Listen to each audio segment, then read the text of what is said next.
Hello, my kids, my family, and all of my friends, all of you. This is Ask Dad, He Knows. Today we have a plugged toilet.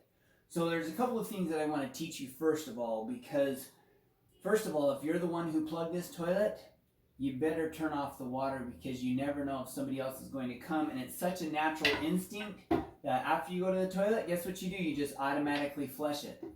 So you better have that toilet turned off. So let me show you how to turn off the water. Oh, I don't know if you can get in there. This is how you turn it off. And this is how you turn it on. So that's completely turned off there. Now what you'd want to do is just hold that tight and of course turn it off, okay? So it should be turned off now. But regardless, I'm not going to flush it. So let's just say had I plugged it, and if I would have turned it off, then the next person who goes to flush it, they wouldn't actually make it flood over, okay? So, but now we know that it's all the way full, so let's see what kind of plunger we can use. So we could use a traditional plunger, and if you notice, I put these in a bag. Why? Because oftentimes they're dirty afterward, so you clean them off, but then you just put them in a bag to keep them protected. So there's a traditional plunger. We could use that. Or we could use the plunger more like this, which is kind of a little bit more of a heavy duty plunger. All right. Or I'm going to show you guys a trick today using some bags, using just a cleaning brush. Okay, and this is something that people don't realize. They think, oh, I don't have a plunger. How am I going to get this unclogged? So if you'll look down here, this, usually where this gets clogged is right up in here. So what you've got to do is get enough water pressure to push this back through.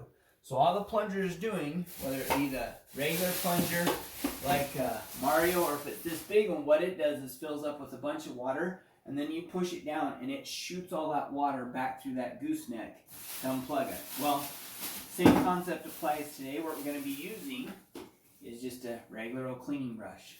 But what I'm going to do so I don't get the cleaning brush dirty is I'm just going to wrap it in a couple of grocery sacks, okay? And if you'll just come down here, and that way it keeps it all clean. So if you'll just come down here, we're pretty full. So what I'm going to do, and there you go, and it's unplugged. So what I did is created enough pressure that it actually kind of created a plunge, especially with the bags, but it pushed enough water up through there, and the water is now it's not flushing anymore because the toilet, that was just, now it's not filling up anymore. See? It's not, no water is running.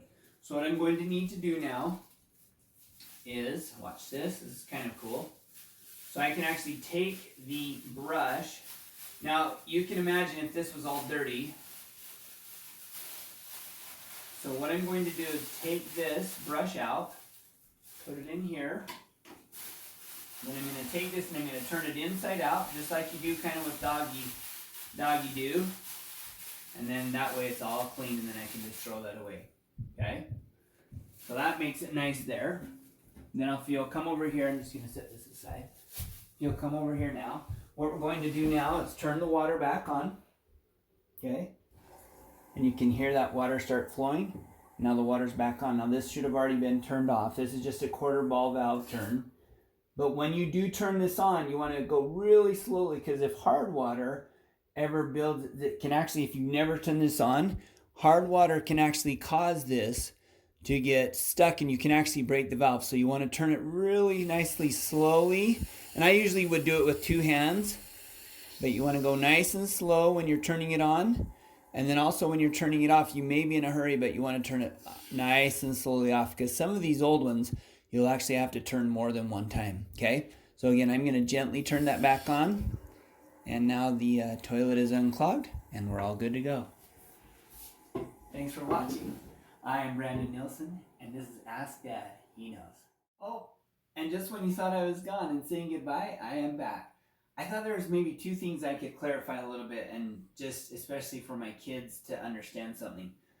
When I was using this brush, I was going back and forth really fast, almost like a plunger, to create that water movement. So I was going back, you'll see it, but I was going back and forth really quickly to get that water push, so I'd pull back, push more water in, pull back, push more water in. Now, another thing too with the brush. This brush in general is quite dirty. So my wife pointed out something. I have this in 2 bags, so I use 2 bags to create a really good suction. And the reason why I use 2 bags as well is in case one of them has a hole in it, okay? But if you notice, when I took the bag out, I took this out, put this away, and then I just said, oh, and I wrapped this around where the toilet was, but this was touching the toilet brush. So what I recommend do, so this is PS, have an extra 3rd little bag, and what you can do then is take the dirty bags, put them inside, and then just take this and, so actually I'll grab that other little bag that I got. I'm going to just completely put this inside, put that, make sure this one has no holes in it, and then I'm going to now put that in the trash, and now that's all clean. Alright, again, thanks for watching, and I will see you next time.